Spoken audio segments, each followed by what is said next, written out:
Here we are again, happy as can be, all good friends and jolly good company.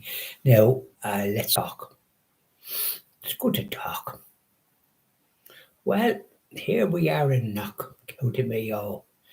The apparition occurred on the 21st of August, 1875.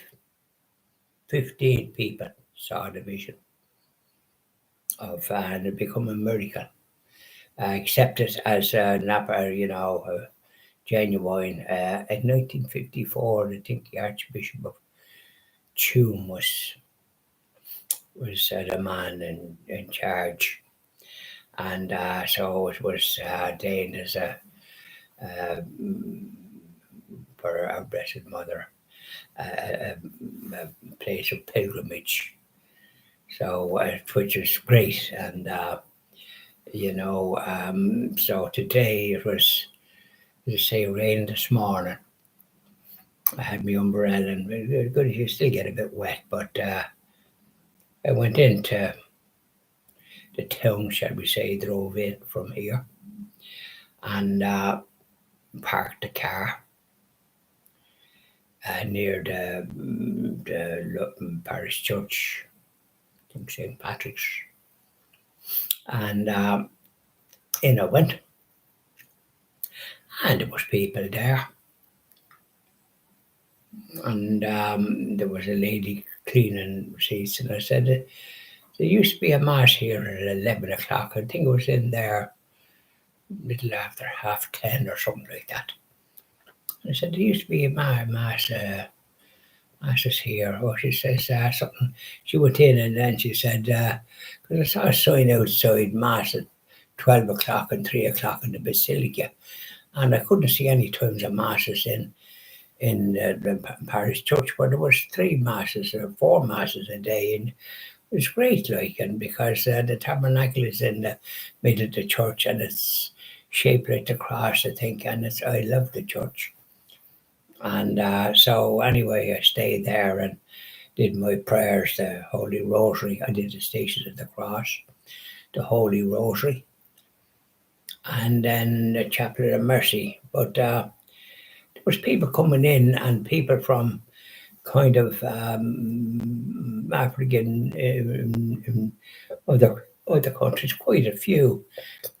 So I thought that's unusual. There must be going to be a mass.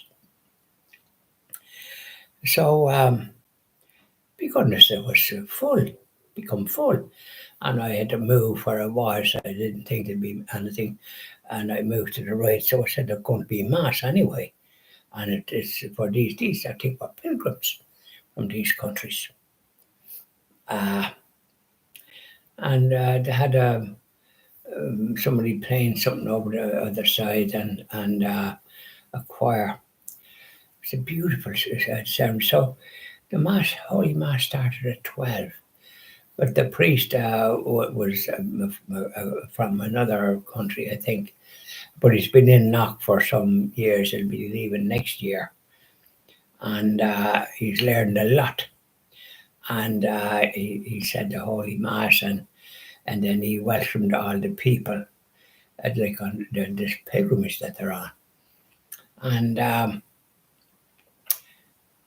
but the beauty of it was the mass was very good, and quite frankly, the singing and people over there that was like it was playing like a piano, but it would be something that would not be the real piano, but be like a piano, and the beautiful singing, and the congregation singing in a particular language, and they had these sheets as well.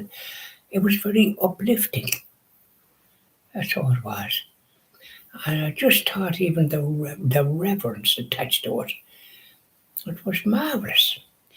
And the priest said the mass in English, and he gave a homily, this called, but I call it the Word of God. And he was quite good, speaking about knocking about miracles, what happened and the way it was recognised and so on and so forth. And it was very informative, and the beauty of the Blessed Mother, the prayers and the Holy Rosary. And I think these people could understand that as well. Maybe some couldn't, but there was it would be translated for them anyway. But when that was finished, the hymns, it was absolutely beautiful. And then they brought up presents to the altar. It was lovely. And then when there was the business of the shaking hands, we shook hands. And I shook hands with people. There was Irish ones in front of. There wasn't that many, and I shook hands with ones that were on the pilgrimage behind me. And then I went across and shook hands with other ones. And it was that sort of a experience. But it was their devotion and the way they sang was something that I will cherish, because I just don't hear that type of singing nowadays in our churches. When they're singing, it's not with the same gusto. The congregation singing as well. Oh goodness, it was just lovely. And then the two ladies did the read, and would say the epistle and that, and it was in their language, and a girl read it out first, but then the second girl sang and quite a bit, and she had a beautiful soprano voice, uplifting. I took with my mobile phone, I took some videos of it and pictures, because it was impressive, and I loved it. So I'm just mentioning that wherever you happen to be, those people that celebrate Mass the way I saw today, these people from other countries like India and perhaps Africa, their devotion is infectious. Yeah, I think our missioners that went to these countries were impressed, and they even stayed there and died there because of the joy that they have when they're celebrating Holy Mass. And they often have to travel miles to it. But it was just a very good experience, and I pass on that in case that you haven't experienced that yourself. But if you get a chance, it was just lovely to hear the way they were singing in their own language. Yeah. So I could talk more about various items there today, but I'll leave it at that. And I hope you found the little story over time interesting. I like to get holy, and of course I got confession today too with a priest. And yet, there was few priests here, and so there was two ladies, and they sat here, and then you move somewhere else, and then they brought you in there, and I had a lovely priest for to hear my confession. I would go every month, and I love to go when I'm in Knock, because they're a gift, and the priest that I happened to meet was lovely. I think he was perhaps a friar.